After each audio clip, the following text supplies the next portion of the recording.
Life is complex. Join us for the simple gifts of wisdom, love, and delight in the written word.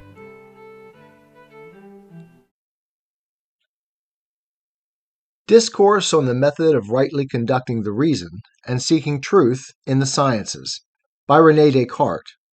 Part 2. I was then in Germany, attracted thither by the wars in that country, which have not yet been brought to a termination. And as I was returning to the army from the coronation of the emperor, the setting in of winter arrested me in a locality where, as I found no society to interest me, and was besides fortunately undisturbed by any cares or passions, I remained the whole day in seclusion, with full opportunity to occupy my attention with my own thoughts. Of these, one of the very first that occurred to me was, that there is seldom so much perfection in works composed of many separate parts, upon which different hands had been employed, as in those completed by a single master. Thus it is observable that the buildings which a single architect has planned and executed are generally more elegant and commodious than those which several have attempted to improve, by making old walls serve for purposes for which they were not originally built. Thus also, those ancient cities which, from being at first only villages, have become, in course of time, large towns, are usually but ill laid out compared with the regularly constructed towns which a professional architect has freely planned on an open plain. So that, although the several buildings of the former may often equal or surpass in beauty those of the latter, yet when one observes their indiscriminate juxtaposition, there a large one and here a small, and the consequent crookedness and irregularity of the streets, one is disposed to allege that chance, rather than any human will guided by reason, must have led to such an arrangement. And if we consider that nevertheless there have been at all times certain officers whose duty it was to see that private buildings contributed to public ornament, the difficulty of reaching high perfection with but the materials of others to operate on will be readily acknowledged.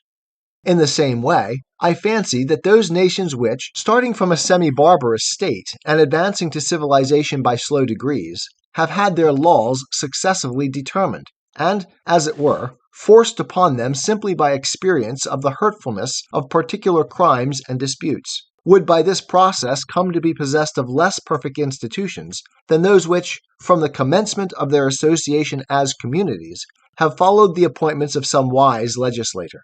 It is thus quite certain that the constitution of the true religion, the ordinances of which are derived from God, must be incomparably superior to that of every other. And, to speak of human affairs, I believe that the preeminence of Sparta was due not to the goodness of each of its laws in particular, for many of these were very strange, and even opposed to good morals, but to the circumstance that, originated by a single individual, they all tended to a single end. In the same way, I thought that the sciences contained in books, such of them at least as are made up of probable reasonings without demonstrations, composed as they are of the opinions of many different individuals massed together, are farther removed from truth than the simple inferences which a man of good sense, using his natural and unprejudiced judgment, draws respecting the matters of his experience.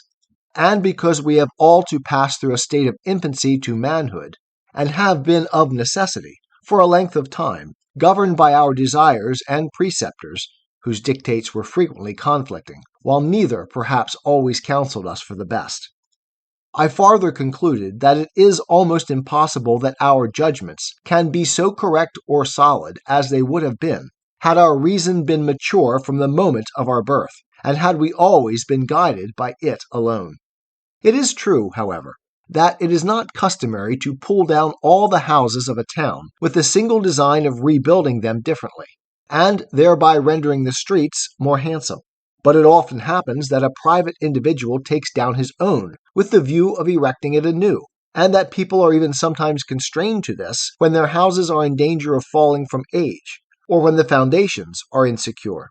With this before me by way of example, I was persuaded that it would indeed be preposterous for a private individual to think of reforming a state by fundamentally changing it throughout, and overturning it in order to set it up amended. And the same I thought was true of any similar project for reforming the body of the sciences.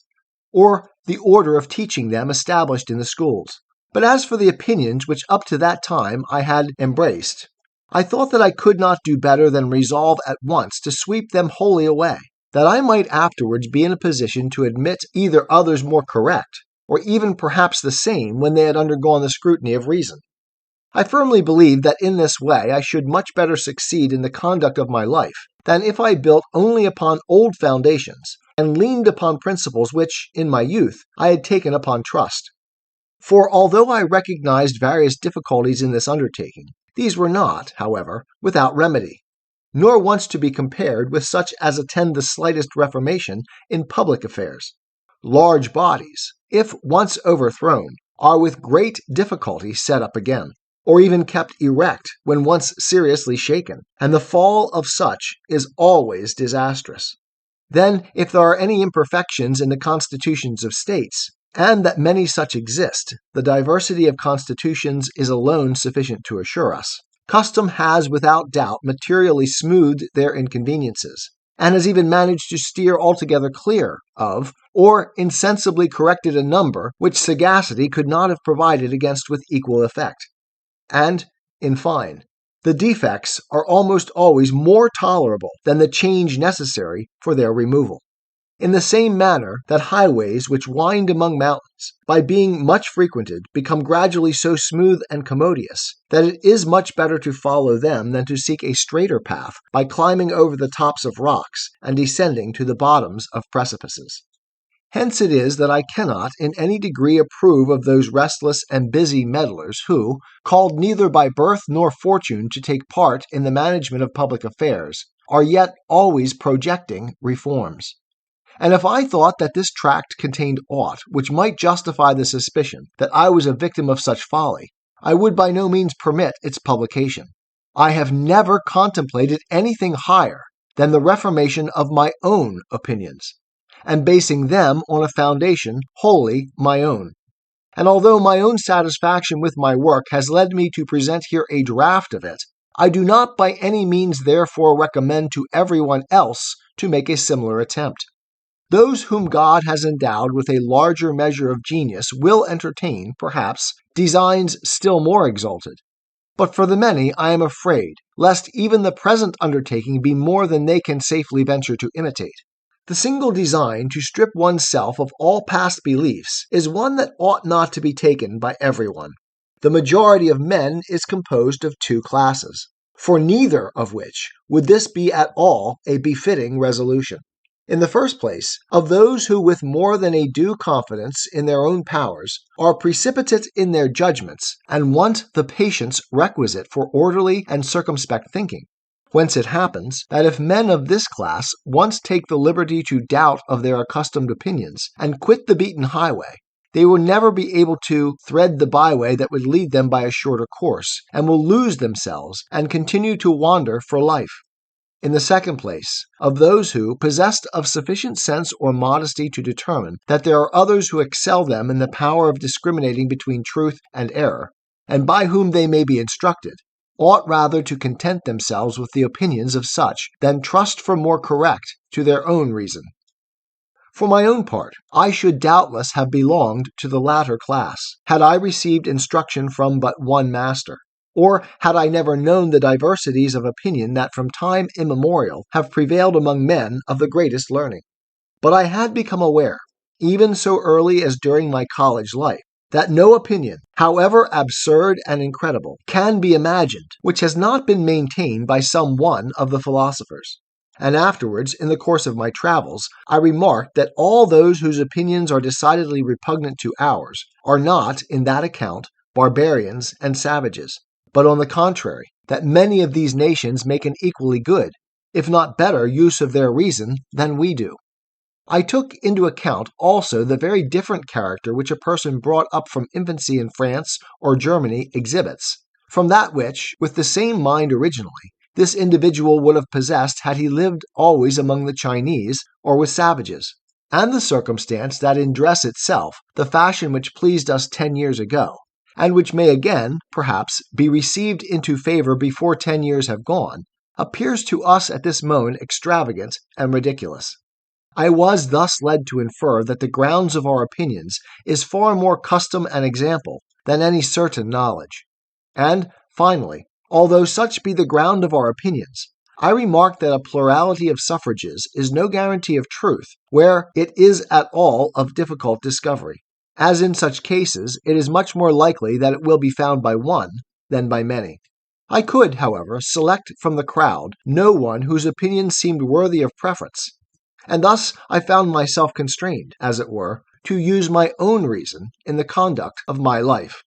But like one walking alone and in the dark, I resolved to proceed so slowly and with such circumspection that if I did not advance far, I would at least guard against falling. I did not even choose to dismiss summarily any of the opinions that had crept into my belief without having been introduced by reason, but first of all took sufficient time carefully to satisfy myself of the general nature of the task I was setting myself, and ascertain the true method by which to arrive at the knowledge of whatever lay within the compass of my powers. Among the branches of philosophy, I had, at an earlier period, given some attention to logic, and among those of the mathematics to geometrical analysis and algebra, three arts or sciences which ought, as I conceived, to contribute something to my design. But on examination, I found that as for logic, its syllogisms and the majority of its other precepts are of avail rather in the communication of what we already know, or even as the art of Lully, in speaking without judgment of things of which we are ignorant, than in the investigation of the unknown. And although this science contains indeed a number of correct and very excellent precepts, there are, nevertheless, so many others, and these either injurious or superfluous, mingled with the former, that it is almost quite as difficult to effect a severance of the true from the false as it is to extract a Diana or a Minerva from a rough block of marble. Then, as to the analysis of the ancients and the algebra of the moderns, besides that they embrace only matters highly abstract, and, to appearance, of no use, the former is so exclusively restricted to the consideration of figures that it can exercise the understanding only on condition of greatly fatiguing the imagination. And, in the latter, there is so complete a subjection to certain rules and formulas that there results an art full of confusion and obscurity calculated to embarrass, instead of a science fitted to cultivate the mind. By these considerations, I was induced to seek some other method which would comprise the advantages of the three, and be exempt from their defects. And as a multitude of laws often only hampers justice, so that a state is best governed when, with few laws, these are rigidly administered, in like manner, instead of the great number of precepts of which logic is composed, I believe that the four following would prove perfectly sufficient for me, provided I took the firm and unwavering resolution never in a single instance to fail in observing them. The first was never to accept anything for true which I did not clearly know to be such, that is to say, carefully to avoid precipitancy and prejudice, and to comprise nothing more in my judgment than what was presented to my mind so clearly and distinctly as to exclude all ground of doubt. The second, to divide each of the difficulties under examination into as many parts as possible, and as might be necessary for its adequate solution. The third, to conduct my thoughts in such order that, by commencing with objects the simplest and easiest to know, I might ascend by little and little, and, as it were, step by step, to the knowledge of the more complex, assigning in thought a certain order even to those objects which in their own nature do not stand in a relation of antecedence and sequence.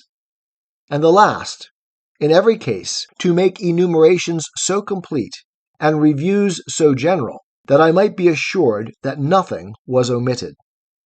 The long chains of simple and easy reasonings by means of which geometers are accustomed to reach the conclusions of their most difficult demonstrations had led me to imagine that all things, to the knowledge of which man is competent, are mutually connected in the same way, and that there is nothing so far removed from us as to be beyond our reach, or so hidden that we cannot discover it, provided only we abstain from accepting the false for the true. and always preserve in our thoughts the order necessary for the deduction of one truth from another. And I had little difficulty in determining the objects with which it was necessary to commence, for I was already persuaded that it must be with the simplest and easiest to know. And considering that, of all those who have hitherto sought truth in the sciences, the mathematicians alone have been able to find any demonstrations, that is, any certain and evident reasons, I did not doubt but that such must have been the rule of their investigations. I resolved to commence, therefore, with an examination of the simplest objects, not anticipating, however, from this any other advantage than that to be found in accustoming my mind to the love and nourishment of truth, and to a distaste for all such reasonings as were unsound. But I had no intention on that account of attempting to master all the particular sciences commonly denominated mathematics, but observing that, however different their objects, they all agree in considering only the various relations or proportions subsisting among those objects. I thought it best for my purpose to consider these proportions in the most general form possible,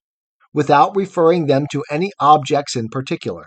except such as would most facilitate the knowledge of them, and without by any means restricting them to these, that afterwards I might thus be the better able to apply them to every other class of objects to which they are legitimately applicable.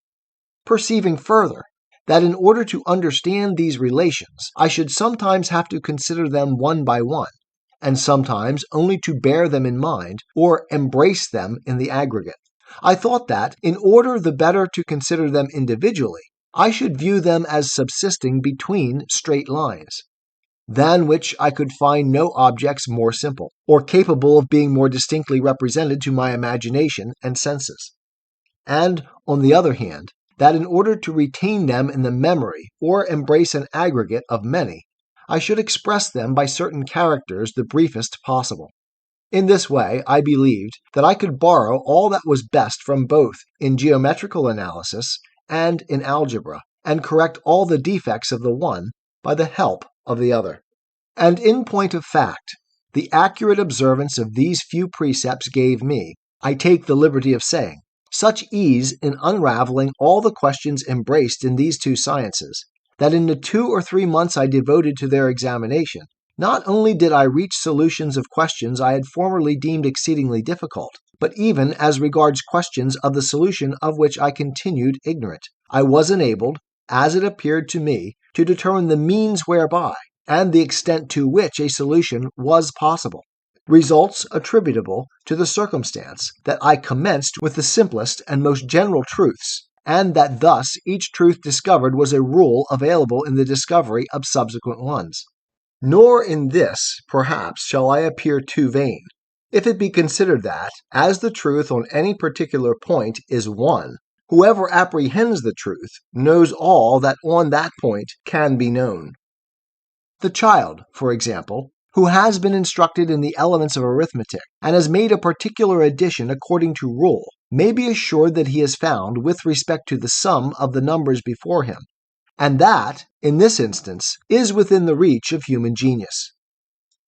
Now, in conclusion, the method which teaches adherence to the true order, and an exact enumeration of all the conditions of the thing sought, includes all that gives certitude to the rules of arithmetic. But the chief ground of my satisfaction with this method was the assurance I had of thereby exercising my reason in all matters, if not with absolute perfection, at least with the greatest attainable by me. Besides, I was conscious that by its use my mind was becoming gradually habituated to clearer and more distinct conceptions of its objects, and I hoped also, from not having restricted this method to any particular matter, to apply it to the difficulties of the other sciences, with not less success than to those of algebra. I should not, however, on this account, have ventured at once on the examination of all the difficulties of the sciences which presented themselves to me, for this would have been contrary to the order prescribed in the method. But observing that the knowledge of such is dependent on principles borrowed from philosophy, in which I found nothing certain, I thought it necessary first of all to endeavor to establish its principles. And because I observed, besides, that an inquiry of this kind was of all others of the greatest moment, and one in which precipitancy and anticipation in judgment were most to be dreaded, I thought that I ought not to approach it till I had reached a more mature age, being at that time but 23, and had first of all employed much of my time in preparation for the work, as well by eradicating from my mind all the erroneous opinions I had up to that moment accepted, as by amassing variety of experience to afford materials for my reasonings, and by continually exercising myself in my chosen method with a view to increase skill in its application. 'Tis the gift to be simple, 'tis the gift to be free, 'tis the gift to come down where we ought to be, and when we find ourselves in the place just right, 'twill be in the valley of love and delight. When true simplicity is gained, to bow and to bend, we will not be ashamed. To turn will be our delight, till by turning, we come round right.